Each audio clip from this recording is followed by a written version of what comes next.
বাবা ডাল পোস্ত না মাছ? মাছ। বন্ধুরা গুড মর্নিং সবাইকে। সবাই কেমন আছো? আশা করছি সকলেই ভালো আছো। দেখো বাইরে কিন্তু সিটি বেজে গেছে। কিসের বলো তো? চলে এসছে ময়লা নিতে। আর এখন ঘড়িতে কটা বাজে দেখবে? তারাও দেখ, এখন ঘড়িতে বাজে হচ্ছে 6:45। ভাবছো যে এত তাড়াতাড়ি আমার মর্নিং হয়ে গেল? আমি ঘুমাইনি। অনেক কোথায় যাচ্ছে? গুড মর্নিং তো বললেই না। Good morning. অনেক লেট হয়ে গেল। টাটা। বন্ধুরা সকালে উঠে অনেক কাজ করলাম। যেহেতু কালকে তোমাদের দাদা ভাইয়ের জন্মদিন, তো এই মশলাটা বেটে রাখলাম। এটা কেন বেটে রাখলাম কালকে ব্লগ আসবে, দেখতে পারবে। এখানে লঙ্কা বেটে রেখেছি আর এই যে মটরশুঁটিগুলো ছাড়িয়ে রেখেছি। ঠিক আছে, ভাত হয়ে গেছে, এখন উবুর দেবো। রান্না এখনো বসাইনি, বসাবো। প্রায় 7:30 পৌনে 1 বাজে। দেখো আমার সনটা চলে এসেছে জিম থেকে এসে, ব্রেকফাস্টও হয়ে গেছে, সেকেন্ড মিল। তারপরে এখন সাজুগুজু করছে করে মাছ নিয়ে আসবে। আর ঘড়িতে এখন বাজে হচ্ছে 9:45। আজকে আর আমার ঘুম হলো না বন্ধুরা। এই যে পোস্ত, ডাল, ডিম সিদ্ধ তো সকালে খাবে, তো মাছ নিয়ে আসবে, মাছ ভাজা হবে, আর কিচ্ছু না। এই হচ্ছে আজকের মেনু, নাকি? সুন্দর খাবো। আর মশলা ফসলা সব। এটা কি মূলো দিয়ে ডাল করেছো? না না, মূলো কোথায় পাবো? ও মূলো তো নাই, ছিল না তো। মূলো ফুলো দিয়ে এখন সুন্দর লাগে। আলু নিয়ে এলাম জেঠির দোকান থেকে। আলু নাই? তুমি যেটা নিয়ে এসছো ওই বাড়িরটা, ওইটা ধরলাম না। না না, আমি সব বেটে ফেটে দিয়েছি। ওখানে 2-4টে আছে, স্যালাড ফ্যালাড করলে তাহলে। হ্যাঁ, আর লবণ নিয়ে আসতে হবে। লবণ ওই বাড়ির জন্য আনতে হবে। 1 প্যাকেট ওই বাড়ির জন্য। ও ওই ঠিক আছে। বাংলা আমার সরষে ইলিশ মাগুর মাছের ঝোল। ডাল আলু পোস্ত হয়ে গেছে। আবার মাছ করেছো? মাছটা নিয়ে আসলাম ভাজা খাবো বলে, কিন্তু মাইন্ডে ঢুকলো ভাজা খেলে তেলটা আমার পেটে ঢুকে যাবে। তার জন্য যদি আমি একটু কষ্ট করে নিই, অল্প একটু তেলে যদি এরকম সর্ষে ইলিশ হয়। সর্ষে ইলিশ তো না, এই দেখো এখানে তেলাপিয়া সব জ্যান্ত জ্যান্ত পেয়েছিলাম। আর এই দেখো সেই খোকা ইলিশ, এটা খয়রা ইলিশ, 4টে একসাথে 5 মেরে রান্না, ঝাল। ঠিক আছে, খালি মাছটাই তুলে আমি খাবো ডালের সাথে মেখে। ভাবলাম একটু কষ্ট করে নিই, তাহলেই হয়ে যাবে, তাই তো? চলো বন্ধুরা, ঘুম থেকে একটু আগেই উঠলাম। উঠে এখন তাড়াহুড়া করে রেডি হলাম, কারণ হচ্ছে এখন যাব একটু বাপের বাড়িতে। ওই মশলাপাতিগুলো বেটেছে, ওগুলো দিয়ে আসতে যাবো। আর তোমার দাদা ভাই আর ছেলে দেখি একটা জামার সিট কিনতে পারি কিনা, অনেকদিন বানানো হয় না কিছু। বন্ধুরা তোমরা ভাবতেই পারো যে তোমাদের দাদা ভাইয়ের জন্মদিনটা আমি আমার বাড়িতে কেন করছি না। আমি আমার বাড়িতে করতে পারতাম, শুধুমাত্র আমার মায়ের জন্য আমি প্রোগ্রামটা বাপের বাড়িতে রেখেছি। তোমরা সবাই জানো যমরাজের হাত থেকে আমরা ভগবানকে প্রে করে আমার মাকে ফিরিয়ে নিয়ে এসেছি। যেহেতু মায়ের অপারেশনটা বেশি দিন হয়নি, প্রায় 1.5 মাস শুকাতে সময় লাগে। এখন পা থেকে ডায়ালিসিস নিচ্ছে, তাই মাকে একটু সাবধানে রাখতে হবে। সেই কারণেই প্রোগ্রামটা বাপের বাড়িতে রাখলাম। সবাই একসাথে থাকলে, আনন্দ করলে মায়েরও অনেকটা ভালো লাগবে। দিয়ে আসলাম তোমার এটা কি বলো না, মশলাপাতি বাজারটা দিয়ে এসে এখন এসছি একটু বাজারে। তোমাদের দাদা ভাই আর ছেলের জন্য না জামার পিস কিনে বানাতে দেবো। শার্ট পিস কিনে বানাতে দিলে না সেটা সুন্দর হয়। তো এই দোকানেই যাবো, দেখি তোমার দাদা ভাই আসুক।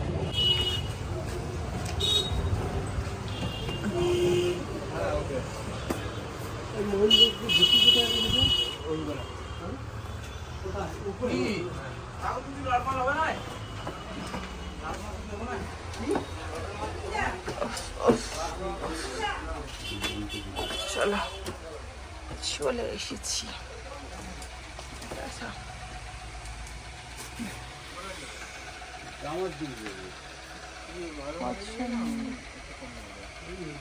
ভালোর মধ্যে কোনটা আছে?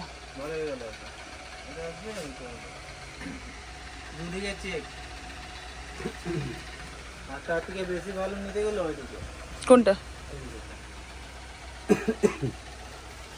দেখো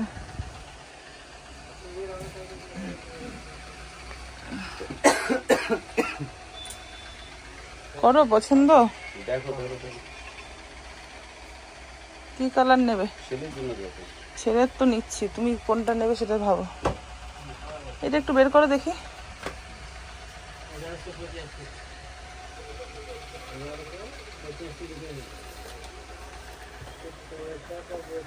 সিনথেটিক লাগবে গো।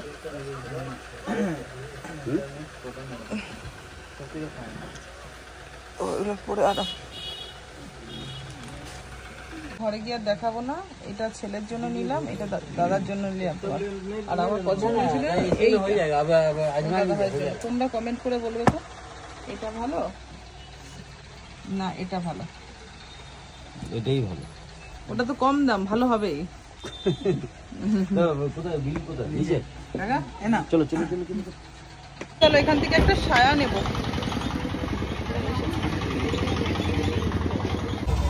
হয়ে গেছে। দুপুরবেলা এখানে ফুচকা খেলে ঘরে গিয়ে ভাত খেতে পারবে তো? আমি অল্প খেলাম। তাই কত হয়েছে? 20 টাকা। এসেছি, এসে দেখি আমার ছেলে স্নান টান করে পুজো দিয়ে দিয়েছে। আর যখন যাচ্ছিলাম মামা বাড়িতে নিয়ে যায়নি বলে এখানে বসে খেতে খেতে কাঁদছিল। বাবা বলেছে যেতে হবে না। আজকে আমার সকাল থেকে আমার ছেলের মারই আছে, এরকম একটা ব্যাপার। ওই জন্যই বলে সকালবেলা মায়ের সাথে মুখ করবি না, তাহলে সারাটা দিন ভালো যাবে না। সে কেমন লাগছে বলতো তোকে? বাবা বাবার জলের বোতলটা তুমি ভরে দাও। এই দেখো, দেখেছো? এটা আমার শনটা রান্না করেছে, এটা আমার শনটা। জল কেটে গেছে। রান্না করেছে বলে বলছে সন্ধ্যা। জল কেটে এই কিচ্ছু কাটেনি। দুনিয়ার আমার বন্ধুরা জানে তোমাকে আমি শনটা বলে ডাকি। বাবা দেখো মানে রান্না করেছে বলে শনটা বলে ডাকছি? এটা অপমান করলে আমাকে, হ্যাঁ? খেতে দাও। বাবা তোর ফোনটা কোথায় রে? এই মোবাইলে দেখো চার্জ নেই। আলু পোস্ত, এই দেখো আচ্ছা এটা ডাল। একটু ভিডিওটা নিয়ে নাও না। ওখানে এটা কে খেয়েছে? সকালবেলা খেয়েছিলাম যে। খেয়েছিল? চলো বন্ধুরা, ফাইনালি আমরা খেতে বসে গেছি। খেতে বসে প্রতিনিয়ত যেরকম আমরা কন্টেন্ট করি, কন্টেন্ট করা হয়ে গেছে। চলো ঝটপট করে খেয়ে নিই। আর বকবক করতে পারছি না, পরে আবার কথা বলবো তোমাদের সাথে। সেই প্রচন্ড খিদা পেয়ে গেছে। ঠিক আছে, কি হলো? মাছ দিয়ে খাবি? ডাল খাবি না? পোস্ত ডাল খাবি? খা, ডাল পোস্ত একটু নে। আসলে সকাল থেকে তো ডাল পোস্ত দিয়ে খেয়েছে, ওর জন্য এখন খাবে না। নে নে মাছ নে, মাছটা নিয়ে যে সামনে এনে যা। গুড ইভিনিং বলবো না, গুড ইভিনিং না, এখন 9:20 বাজে। দাঁড়াও ঘড়িতে দেখাই। এই দেখো 9:20 বাজে। আর এই ব্যক্তিটা কি নিয়ে এসছে দেখো, পাড়াতে একটা দোকান খুলেছে, আলুর পরোটা নিয়ে দোকান এসছে। খুলে নি, দোকানটাতে মুখরোচক খাবার আরো মানে এই হয়েছে। আগে ছিল আগে ঘুগনি আর লিট্টি ছিল, এখন ঘুগনি, লিট্টি, চিকেন পকোড়া, ব্রেড পকোড়া, আলুর পরোটা।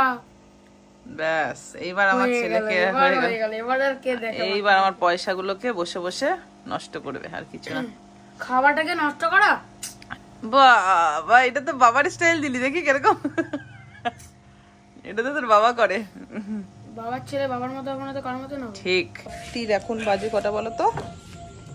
11:15। 11টা। দোকানে এসেছিলাম কি করতে জানো? কালকে একটু পায়েস করবো তোমার দাদা ভাইয়ের জন্য। তো আর 1 ঘন্টা পরে আমার বাবার জন্মদিন। তো একটুখানি বাতাসা নিতে এসেছিলাম। বাতাসার কথা মনে ছিল না। গুড়টা হলে বেশি ভালো হয়, নতুন গুড় দিয়ে। তো নতুন গুড় দিয়ে করতে চাইলাম না এর জন্যই, কারণ আমার গপু সোনাকে তো দিতে পারবো না, যেহেতু এটা ঘরের কড়াইতে রান্না করছি। কালকে একটু ছানার পায়েস আনতে বলতো দাদা ভাইকে, ওইটা দিয়ে গপু সোনাকে দেবো। কি করবি কি করবি আমাকে বল। বাবা চকলেট খাবে বলে এগুলো ওই মাচায় তুলে দিচ্ছে, বুঝেছো? মানে কি অবস্থা, এই রাত্রেবেলা কেউ চকলেট খায়? ওর বেশি নাড়াবে না, আরো চকলেট আছে ওখানে।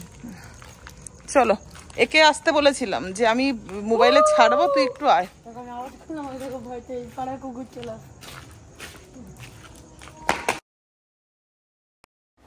Happy birthday to you. Thank you.